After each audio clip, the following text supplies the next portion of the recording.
New York City, 1931. Gunshots echo through the narrow streets of Harlem.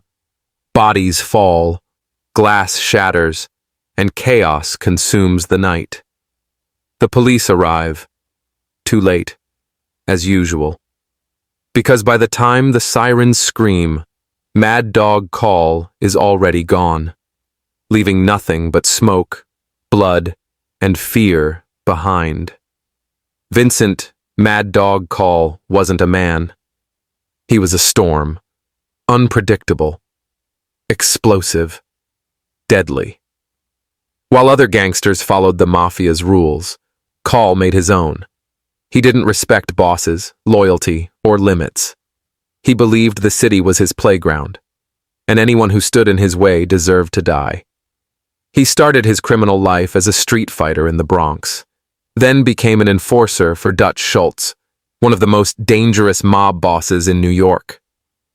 But when greed, rage, and pride took over, Coll did the unthinkable.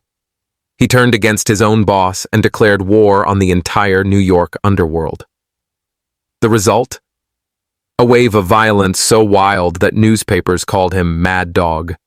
The Mafia wanted him dead. The police wanted him behind bars. But Coll, he wanted power, and he was willing to burn the city to get it. This is the untold story of the man who terrified both gangsters and lawmen alike, the ruthless mobster who turned New York City into a battlefield. Vincent Coll's story began in the rough, unforgiving streets of the Bronx. He was born into poverty, surrounded by crime and struggle. His parents were Irish immigrants who came to America chasing dreams, but all they found was hardship. Coll's father was an alcoholic, his mother overworked and beaten down by life. By the time Vincent was a teenager, he was already fighting for survival. Fists, knives, and street smarts were his only weapons. He joined local gangs, not out of loyalty, but because that was the only way to stay alive. Everyone in the neighborhood knew his temper. One wrong word, one wrong look, and he'd explode in violence. The other kids called him Mad Dog long before the newspapers did. It wasn't a name he rejected. He wore it like armor. By 18, he was already known to the police as a dangerous street thug with no fear of death. That reputation caught the attention of one of New York's most powerful mob bosses, Dutch Schultz. Schultz controlled the Bronx and Harlem during the Prohibition era, making millions off bootleg liquor. He liked Vincent's aggression and gave him a chance to work as an enforcer. For a while, Coll thrived under Schultz's command. He learned how the underworld worked, the payoffs, the politics, and the silent code that kept the Mafia machine running smoothly. But Coll was never meant to be someone's soldier. He watched the big bosses living in luxury while men like him did the dirty work. That burned inside him. He wanted more, not just money, but control. He wasn't satisfied with following orders. He wanted to be feared, respected, and obeyed. When Schultz refused to give him a larger cut of the profits, Coll didn't back down. He argued, shouted, and even threatened his own boss. No one had ever dared to do that. The tension between the two grew. Coll's rage couldn't be contained. He began plotting in secret, whispering in bars and alleyways, gathering a few loyal men who shared his hunger for power. He believed Schultz had grown soft, too comfortable, too afraid to keep the city under his grip. Coll decided to take Harlem for himself, even if it meant killing everyone who stood in his way. His rebellion started small, a few robberies here, a couple of attacks there. But soon, it exploded into open war. Schultz's men began turning up dead in the streets, shot in broad daylight. Coll's message was clear. The era of Dutch Schultz was over. The city that once belonged to one mob boss was now split by fear, and Vincent Mad Dog Coll stood right at the center of the storm, ready to claim his throne no matter how much blood it took. Mad Dog Coll's war against Dutch Schultz wasn't just another mob feud. It was total chaos. The streets of Harlem and the Bronx became his battlefield.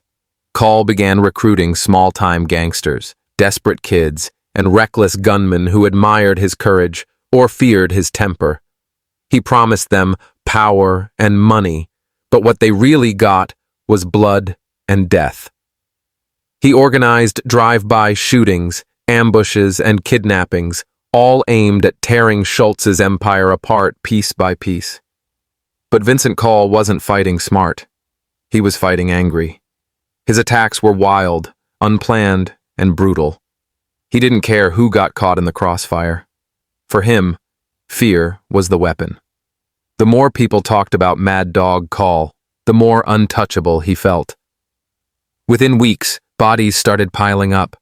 Bars, gambling houses, and speakeasies once controlled by Schultz were hit night after night. Each time, Coll's men left behind the same message: no one was safe. Then came the night that changed everything. February 1931. Coll and his crew were gunning for one of Schultz's top lieutenants.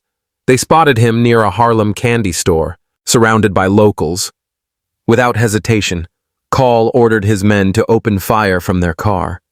Bullets ripped through the crowd, but the target escaped.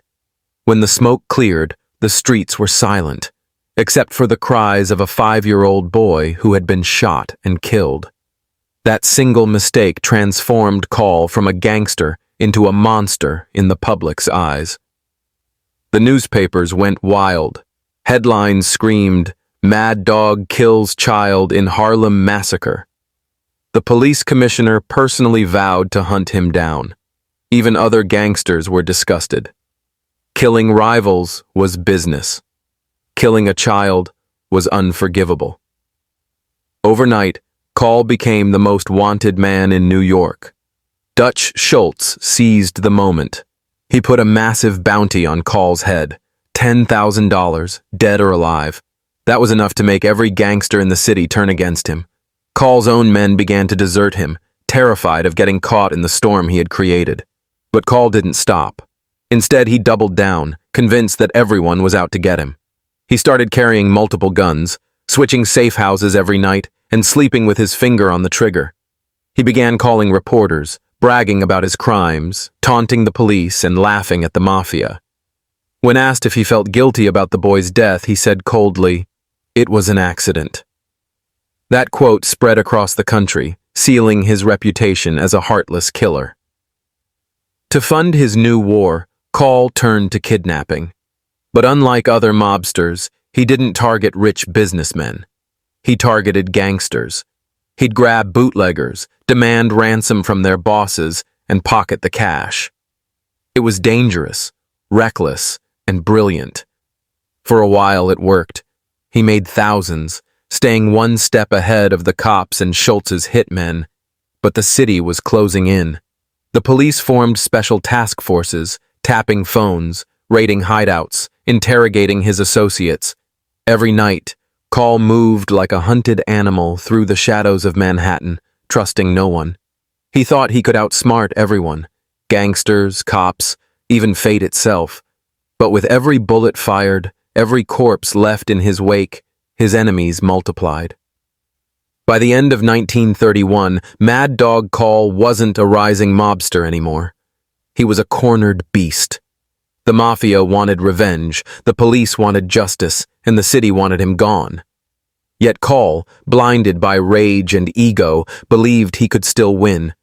He thought fear would keep him alive. But the truth was, fear had already made him a dead man walking. New York City was suffocating under the terror of Mad Dog Coll. Every paper headline screamed his name. Every cop in the city had his photo pinned to their wall. The public had stopped seeing him as human. He was a ghost, a nightmare that could appear anywhere, anytime. And for Vincent Coll, that was exactly what he wanted. He loved the fear. He fed on it. The more the city trembled, the more alive he felt. But behind that ruthless mask was a man slowly losing control. Coll's paranoia grew worse with each passing day. He no longer trusted his closest men. He'd wake up in cold sweats, gun in hand, convinced someone was sneaking into his room. He moved from apartment to apartment, staying no longer than 2 nights in one place. Every phone call, every shadow, every whisper. He believed it was Dutch Schultz's men coming for him. The police had orders to shoot on sight. The FBI, the NYPD, and the mayor's office had joined forces. But the real manhunt wasn't being led by law enforcement. It was being led by the mob itself. Schultz had paid off crooked cops and hired a network of informants. Everyone had something to gain by giving up Mad Dog Coll's location. Coll didn't make things easier for himself. He couldn't resist the spotlight. He called newspapers under fake names, bragging about how the police couldn't catch him. Once, he even walked into a nightclub packed with gangsters just to prove he wasn't afraid. "Tell Dutch I'm still breathing," he shouted before leaving, smiling like a man who believed he was immortal. Meanwhile, his enemies were tightening the noose. His kidnapping schemes had made him rich, but also reckless. He started extorting other gangs, threatening to take their men unless they paid him tribute. For a short time, money poured in. But so did hatred. Every mob boss in New York wanted him dead. He was too violent, too unpredictable, and too public. Coll had become a danger not just to Schultz, but to the entire underworld. Still, Coll's arrogance refused to die. He thought he could outwit everyone. He disguised himself, dyed his hair, and carried fake IDs. When the police raided his hideouts, they always arrived minutes too late. Coll would leave behind cigarette butts and whiskey glasses, as if mocking them. The legend of Mad Dog grew even darker. He was now being described as a man possessed, someone who had crossed the line between gangster and madman. But his ego would soon betray him. During one of his kidnappings, Coll demanded a ransom from a powerful mob-connected businessman. The payment came late, and Coll responded with violence, torturing one of the man's bodyguards. That single act shattered what little protection he had left. Now, even corrupt cops were willing to sell him out for a chance at the bounty. Newspapers turned his downfall into a daily show. "Where is Mad Dog Coll?" became a citywide obsession. Some claimed to see him in speakeasies. Others said he'd fled to Chicago. But the truth was, Coll was still in New York, hiding in plain sight, running out of friends, money, and time. Each day he grew more isolated. He drank heavily, stayed awake for nights, and kept talking about taking down Schultz one last time. But no one believed him anymore. His crew was gone, his power was gone, and the whole city wanted his blood. By early 1932, Mad Dog Coll was no longer the hunter. He had become the hunted. The same fear he once inspired in others was now consuming him. Every step he took, every sound he heard, reminded him that the end was closing in fast, and it was coming for him with bullets. By February 1932, the walls around Mad Dog Coll were closing in. He had nowhere left to hide. Every bar, every hotel, every alleyway in New York carried whispers of his name. His former allies had turned into informants. His enemies had multiplied, and even those who once admired him now wanted him dead. Dutch Schultz had placed a bounty on his head that could make a man rich for life. For weeks, Schultz's killers scoured the city, waiting for the perfect moment to strike. Coll was on the run, moving from one safe house to another, always paranoid, always armed. He trusted no one, not even his own reflection. He carried multiple guns, slept with one under his pillow, and kept the lights off wherever he stayed. He was no longer the fearless gangster who ruled Harlem with violence. He was a ghost of himself, jittery, exhausted, and trapped inside a nightmare of his own making. But even cornered, Coll refused to surrender. He still believed he could fight his way out. He made plans to rebuild his gang, to take back control, to kill Schultz once and for all. He called old contacts, begged for money, and tried to arrange another big score. But every call he made, every message he sent, brought him closer to the men who were hunting him. On February 8, 1932, Vincent Coll walked into a Manhattan drugstore to make a phone call. He was dressed neatly, calm on the outside, But inside, he was unraveling. He dialed a number, waiting for the voice on the other end, a potential backer for his next criminal scheme. What he didn't know was that the phone line had already been traced. Dutch Schultz's men were listening. A black sedan pulled up quietly outside the drugstore. Inside were two hitmen, cold, professional, and ready. One of them stepped out, checked the street, then nodded to the driver. Moments later, the sound of an automatic weapon shattered the night. The glass phone booth exploded in a storm of bullets. Coll didn't even have time to turn around. 15 shots tore through his body, leaving him slumped against the wall, still clutching the receiver. The phone dangled beside him, blood running down the wire. By the time police arrived, the killers were gone. There were no witnesses, no suspects, no arrests. The coroner later said that Coll had been shot so many times they couldn't count all the wounds. Dutch Schultz didn't have to say a word. Everyone knew who had ordered it. The message was clear. No one, not even a mad dog, could escape the reach of the Mafia. News of Coll's death spread fast. The same newspapers that once called him a monster now printed his photo on the front page. Some celebrated his death. Others called it the end of an era. The police commissioner called it justice. Dutch Schultz called it business. The people who had lived in fear finally breathed easy again. Harlem's streets were quiet for the first time in months. But for the underworld, Coll's death was a warning. Betray the code, break the order, and your end will come just as fast. Vincent Mad Dog Coll's reign of terror had lasted less than 2 years, but in that short time, he had brought an entire city to its knees.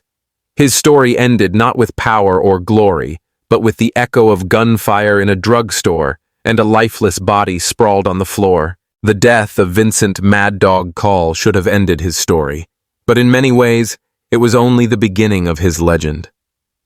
New York City woke up to headlines screaming, "Mad Dog Coll slain in phone booth." The image of his bullet-riddled body became an instant symbol of the life he had chosen, a violent man who met a violent end. For days, crowds gathered outside the drugstore where he'd been gunned down, staring at the dried blood on the floor as if it were a shrine to madness. The police celebrated the end of a man they called a public menace. The mayor declared it a victory for law and order. But inside the underworld, the reaction was quieter, colder. Dutch Schultz didn't gloat. He simply crossed a name off his list. For mobsters, Coll's death wasn't justice. It was a message. It reminded them that the Mafia had rules, and anyone who defied those rules would die, no matter how fearless they seemed. Coll's funeral was small and tense. Only a handful of people showed up, most of them out of curiosity rather than respect. His brother wept quietly while reporters snapped photos. There were no flowers from gangsters, no messages of condolence from old allies. The man who once ruled Harlem's streets had died alone, abandoned by the same world he tried to conquer. Yet the legend of Mad Dog Coll refused to die. The public couldn't look away. They were fascinated by the idea of a gangster so unhinged that even the Mafia feared him. Books, newspapers, and radio programs turned him into a dark myth, a symbol of chaos in an age of organized crime. While other mobsters became famous for their money and influence, Coll became infamous for his insanity. Behind the myth, though, was a tragic truth. Vincent Coll was never built for power. He was built for destruction. He wanted to be remembered as a king, but his legacy became that of a warning. Even among killers, there are limits. Coll's story proved that unchecked violence leads not to dominance, but to downfall. He wanted to control fear, but in the end, fear controlled him. Years later, the Mafia would look back at Coll's rampage as a turning point. His madness had nearly brought too much attention to the underworld, forcing gangsters to become more disciplined, more secretive. He changed how the mob operated, not through brilliance, but through the chaos he left behind. Dutch Schultz himself would meet a violent end not long after, gunned down in a restaurant just as Coll had been. In a way, both men were consumed by the same fire of greed and rage that had fueled their war. Decades passed, but the name Mad Dog Coll never truly disappeared. His story became part of New York's dark folklore, a cautionary tale told in bars, whispered in the neighborhoods where his bullets once flew. For every gangster who thought he could rise through bloodshed, Coll's ghost stood as a reminder that power without control is suicide. Vincent Mad Dog Coll wanted the world to fear him. He got his wish. Even now, nearly a century later, his name still carries a chill. He was not the richest, nor the smartest, nor the most powerful, but he was one of the most feared men who ever walked New York's streets. And that fear, the same one he built his empire on, became the very thing that destroyed him. In the end, Mad Dog Coll's legacy wasn't carved in stone. It was written in gunfire, blood, and the silence that followed. The man who terrorized New York died the way he lived, violently, suddenly, and utterly alone.